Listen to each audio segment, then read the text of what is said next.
In the bustling heart of India's capital, Delhi, there's a house on a normal street that became the center of a mystery so strange it almost defies belief. What happened inside the Chundawat family home is a story that, even years later, is just deeply, deeply unsettling. Let's try to unpack it together. At the absolute core of this whole mystery is a single, chilling number, 11. This is the story of 11 members of one family, all found dead, in their own home, all on the very same day. And right away, that discovery raised the one haunting question that nobody could answer. Were investigators looking at some kind of horrific mass murder? Or was the truth something much, much stranger? Okay, so let's set the scene. The date is July 1st, 2018. It's a totally normal Sunday morning in a busy Delhi neighborhood called Burari. But what was about to be discovered inside a 3-story house that day would turn this ordinary street into a national headline. What the first responders walked into, well, it was beyond comprehension. 10 members of the family, we're talking children and adults, were found hanging in a circle. Every single one of them was blindfolded and gagged, with their hands and feet tied. The family's 77-year-old matriarch, she was found in another room, also deceased. It wasn't just a crime scene. This looked like some kind of ritual. So you can imagine, the police immediately registered a case of mass murder. I mean, what else could it be? But as investigators started digging in, the evidence, or really the lack of it, started to point them toward a conclusion that just seemed impossible. And this was the huge dilemma they were facing. On one hand, the scene itself looked like a horrific, violent attack. But key pieces of evidence just weren't there.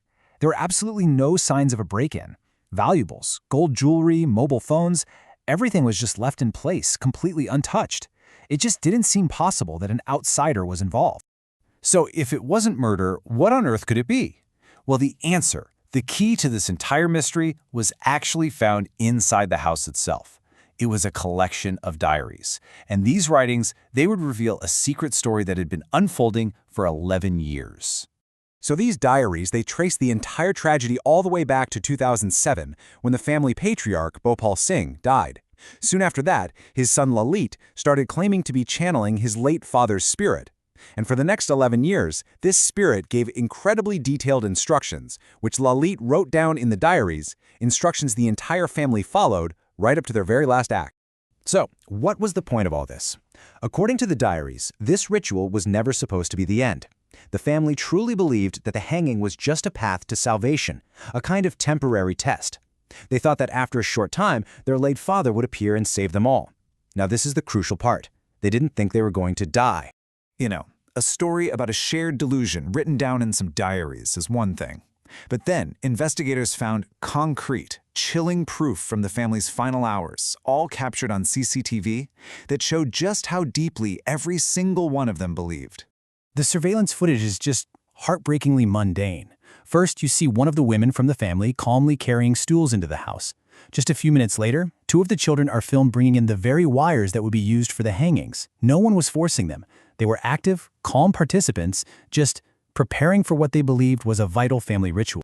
So, in the aftermath, as this incredible story of occult practices and shared delusion started coming out, everyone who knew the family was just left in a state of total shock and disbelief.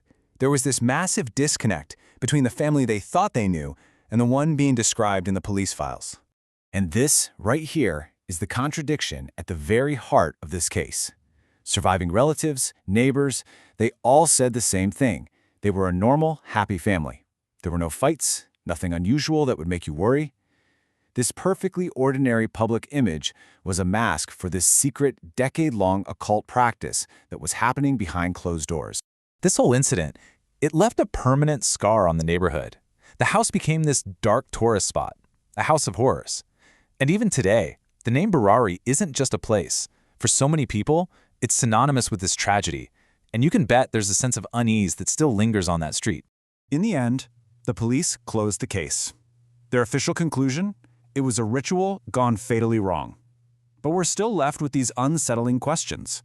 Does the story of the Chundawat family reveal something deeper about the power of belief or the nature of delusion?